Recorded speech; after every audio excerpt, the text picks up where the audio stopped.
Ayan guys, welcome sa Uncle Vlog na mo, AM. Tapos Imang O. So na ako dire together with mga certified uncles na ni. I mean calls ha, di na uncle pero naungay ra jud padung na pud dito. So si Cargo kay di uncle dire, pero call ni si Cargo builder namin sa Web3 sa Curly Hairs. Cargo hi pod Carl. Hello. Makaglamang Carl. Si Gobel, isa sa mga builders po namo. So napod si Jebby, isa sa mga kuya po ni, trader, builder po ni. So kana guys, napoy mga nangabot mga traders and usually mo na among ginabuhat patawag nato ni na session kay usually every twice a month nato ni buhato no. Pwede. At least once a month may event.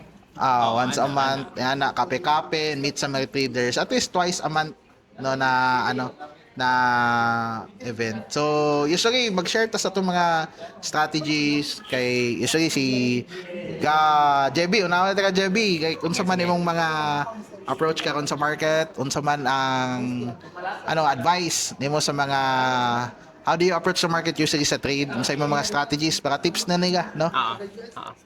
So for now, syempre napata sa murag recovery nga phase gani. So karon ang approach nako is of course observe lang sa no, especially sa mga newbies. Pinaka worst na akong experience is nag-jump in dayon ko. Unsa na jump when I in to kanang started, jump ins ka na o unsa mga na ba? ba? Okay, syempre ikaw excited lagi ka maka-profit, excited lagi ka makapalit ka og BYD, no? Tesla. So jump in din sa market pero as a newbie or as a beginner, especially sa market and very uncertain gid ang market. Observe lang kay market will not always be down man. No? Market will always goes back yapon, especially sa mga support and resistance, sa mga key zones, sa mga key levels niya. Now, syempre, first and foremost, dapat natin mga strategies.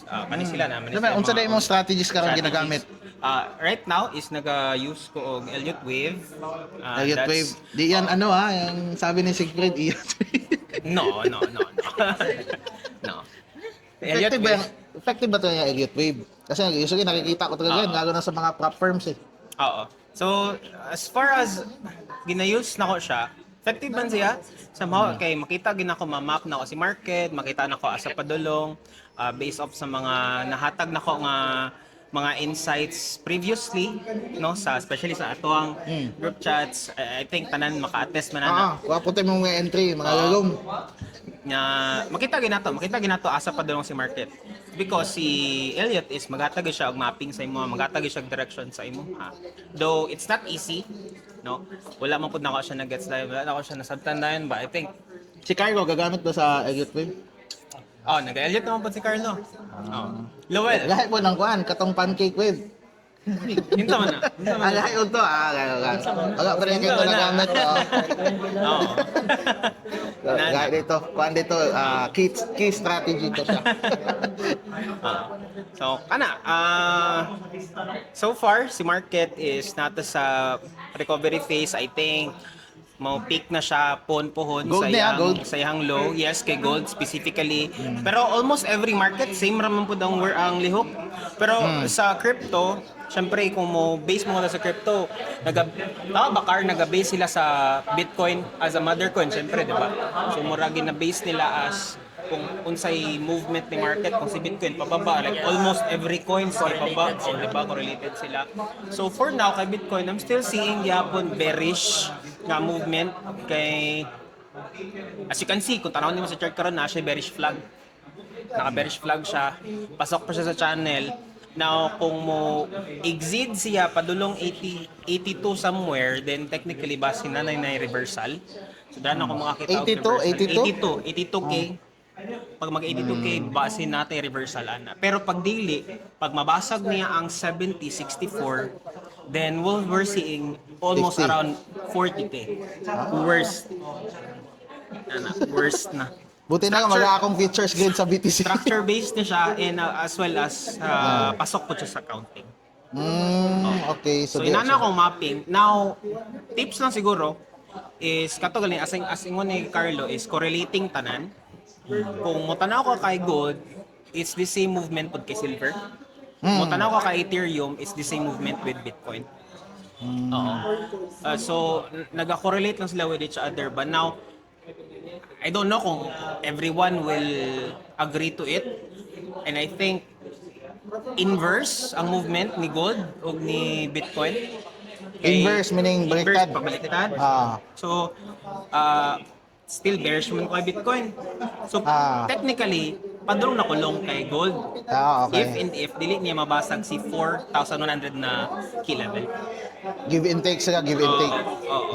Pero if ever man na mabasag niya ang 4,1 na level, then technically basin same na sila ang movement. Inana akong kanang idea karon so far sa market.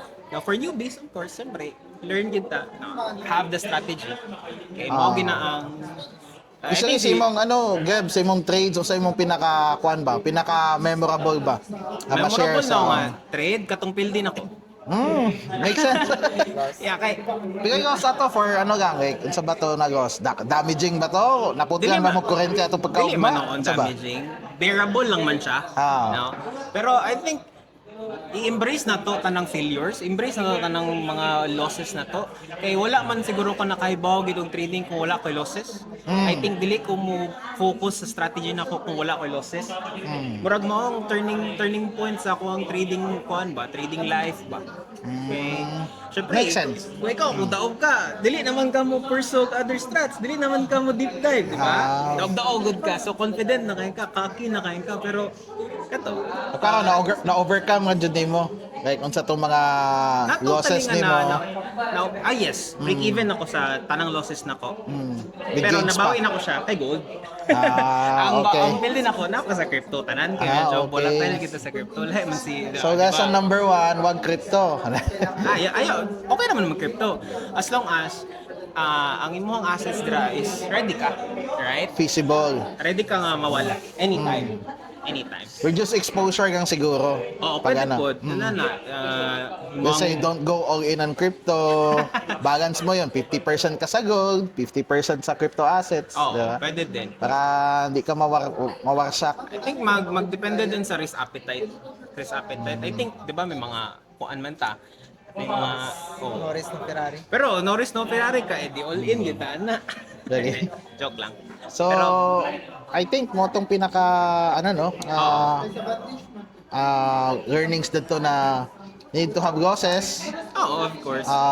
and you need to learn from your losses para mag-improve as a trader. Exactly. Kay ang mahatag raman sa imo sa wins, dopamines raman.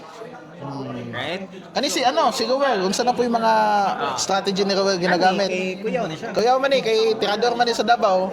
Pag abot gani yung mga tirador sa tanan, si Rowell jud na pag-abot sa trades. So unsa may mga share sa mga your biggest wins or biggest lessons in trading and unsa imo mga share sa mga newbies? So, sa biggest wins as trading, so, biggest win yun ako sa gold. Yes, Like, for 33 days, like, 1,000 USD per gold. Pagka to ka days, 43 days, 1,000. 33 days. 33 days, 1,000 USD. Tapos may, napakoy 2 weeks. Bago di ba? This year. This year. February. Tapos, napakoy 2 weeks ato nag-rest kay Gigag SL, Asian, London, and New York. So sa Asian and London, same lang. Continuation sila sa dalawang session. Ang New York, either continuation din or reversal. Mostly reversal talaga sa New York session. Okay. So, unsa ba imong memorable sa trading na experience nimo before? Sukad-sukad sa naga-trade ka, unsa man to mga di nimo magintan? Sa winning na, iyon ako ganihatong sa gold, 1,000 USD. Pero sa losing naman, sa mataas sa trader, as a newbie trader. So sa losing na ako, liquidated. Parang Robo jud ka. $100 in a single day. Kasi yung exposure ko, 3% per coin. Then, marami akong coin sa crypto yun. Okay. Parang 8 positions. Futures 'yon, 3% Futures. per Oo. per Tsaka same direction sila pag bagsak, liquidated talaga. Yun yung Di talaga biggest di talaga mistake. mantos pag ganyan mangyari, no? Wala na. Tapos naka Yabo. full leverage pa. Max lev lahat. Masakit talaga. So ano ba yung mga ma-advise mo sa mga newbies? So sa newbies, dapat may trading plan talaga before mag-trade. Entry, exit, strategy, then dapat may stop loss para kasi disaster talaga pang walang trading plan at saka walang stop loss. Okay. Nice. So, dapat guys, yung lesson talaga, stop loss talaga, no? Baka yung iba, hindi pa alam ano yung stop loss. Nagte-trade na. So, dapat, ano kayo, punta kayo sa meets. Actually, marami kami dito, around 8 to 12. Yung iba, umalis na, kasi may gagawin. Pero mga traders karamihan dito. Ito, si Cargo. Iba na naman tong ano ni Cargo is more on, airdrop. So, si Cargo naman yung next interview natin about sa airdrop. Ito yung tinatawag guys na free money na grabs. So, ano ba yung airdrop, Car? Para naman mag-gets ng mga viewers natin. So far, ang alam in general, ang alam ng mga tao is ang airdrop is yung sa iPhone, 'di ba? Yung airdrop yung Okay, tama. yung parang Napaisip din ako doon, Oo. Pero dito sa Web3 or sa crypto, iba yung airdrop namin. Kasi ang airdrop is like another way of marketing sa mga different crypto projects. So for example, i-analogy ko na lang. If yung sa mga, for example, like sa Facebook, yung bago pa ang Facebook, may mga beta tester. Example lang to. And yun, sila ang nag-test sa product ni Mark Zuckerberg, yung Facebook. Sila ang mga pioneers. And once nga ma-public na siya or maging may stocks na siya, yung mga pioneer, yung mga first time, yung mga beta tester, sila ang rewardan ng Beta test pioneer. ng money. Pero dito sa crypto, rewardan sila ng crypto token. Mm-mm. So, ano yung tinetest doon? Yung app mismo? Yeah, actually, case to case, daming ways nga airdrop. Mayroon ding yung tulad ng Grass, yung para siyang data mining. Yung nag-provide ka ng data para sa kanila at rewardan ka ng Grass token. So, give and take. So, akala mo sa crypto is trading, mga pera ka lang sa trading, meron ding mga free money, but not really free. It's like may na-contribute ka something, but it's not in a form of money. But like data, Effort mo yun. effort, your time, Internet. Yes po. So, hindi din pala talaga totally free. Magagastos ka din. Yes. Oo. Then, kaya tinatawag na airdrop, kung sa Tagalog pa, hulog ng langit. Oo. Pwede, no? Pwede. Ikaw na isip yun, Ulog ng langit. Magkano ba yung kinita mo sa airdrop no this year and last year? Ano ba yung mga usually kinikita mo? Usually nag-arrange siya like 4 to 5 digits. Paminsan lang yung mga 6 to 7 digits. Parang one time, big time lang yan. Pero yung pinakamalaki Pero meron talaga. kang kumikita ng ganyan, di ba? Yes. Ko nga, mga 10M nakikita ko. Yes, pero parang 2M. it's like top 1% lang or like yung magaling mag-research or like sa totoo lang iba kasi marami silang referral. Kasi may community na. In that way, kasi tungod marami silang referral, mas maraming volume. So that's why deserve nila din nga Mas marami silang incentive. Yes po. Pero kami, yung pinakamalaki namin is caught off guard talaga kami is Venice AI. Last year, Venice January. AI. Ayan, narinig ko yan. Yes. Yung instead of ChatGPT, ang ginagamit namin, Venice yung, AI yung na. Venice AI kasi Analyst. there's a speculation nga mag-airdrop daw. Tapos okay. hindi siya kalat. Ongoing pa yan ngayon? Hindi na. Okay. Ano lang yun, ang airdrop kasi like I said, parang one way of marketing. For example, like sa mga sugal, may mga actors like sila Ivana Alawi ni-reward kasi sila ang nag-advertise. Sila dito naman sa crypto, wala silang parang endorser, kundi the way nga pag-advertise is yung mga users. Yeah. Nice. And yun So, para kami. talagang instead of mag-spend sila sa marketing,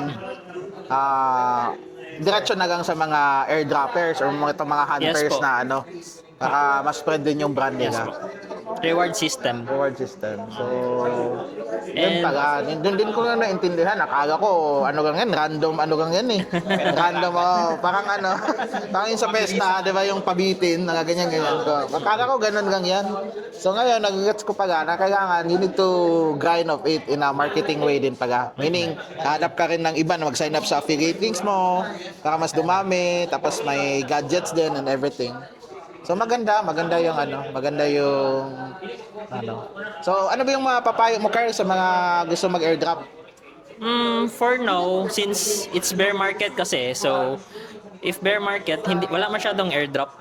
Like, isipin mo like, yung mga crypto projects, hindi masyado sila magre-reward sa mga users kasi bagsak ang market eh. Okay. So dapat ngayon, mag-invest muna ng tugog, gano'n. Parang ganon. Pero one thing ang masabi ko is be smart sa mga ini-airdrop mo. Like, wag mo na mag-waste time sa mga airdrop nga kalat na masyado. Pero may Kasi- mga risk ka, di ba? Pinapakita. Hmm? May mga risk ka ngayon na pwede Yes po. airdrop. Like, ang formula ko sa like, if mahirap ang isang airdrop, Mas ginagrind maganda. ko yan. Oo. Kasi, in Mas general, rewarding. mahirapan na, hindi yung mga ibang, like, sa example, sa Grass, install ka lang ng extension, ayun, madali lang. ma-rewardan ka na. Oo. So, pinipili ko yung mga airdrop nga medyo mahirap, Conditionals. may cost, may bayad, Ah. somehow. Oo. Yun ang pinaprioritize ko. Okay. Pero sinishare mo yun sa TG natin. Yes. Okay. Share mo yun. Meron daw yun sa TG, guys. Baka sasabay ako grind ni Cargo. So, anyways, I think yun lang. May mga ma-add ka pa, well, sa mga ano dyan, mga viewers natin, tsaka mga fans nyo. Mga uncles ba? Uncles. So, anyway, mag-update kami, guys. Ano yung mga new trends. Live na yung TG natin, no? Sa VIP TG group. I think, kailangan mga mag-fund ng 100 USD, then yun na yun. Mayroong mga signals doon. Meron doon sila Jebby, sila Cargo, tsaka sila Ruel. Andyan din sila, Sakamoto. Yung mga magagaling na analyst sa, maangas yun, mga taga Cebu yun. So, alam nyo man, sikat din yun sila. So, mga sharp yung mga signals doon. So, may enjoy natin lahat kasi yun, mga Bisaya kasi mostly doon, 99.9% Bisaya sa market. So, see you guys and see you ulit sa sa Uncle Vlog. Thank you sa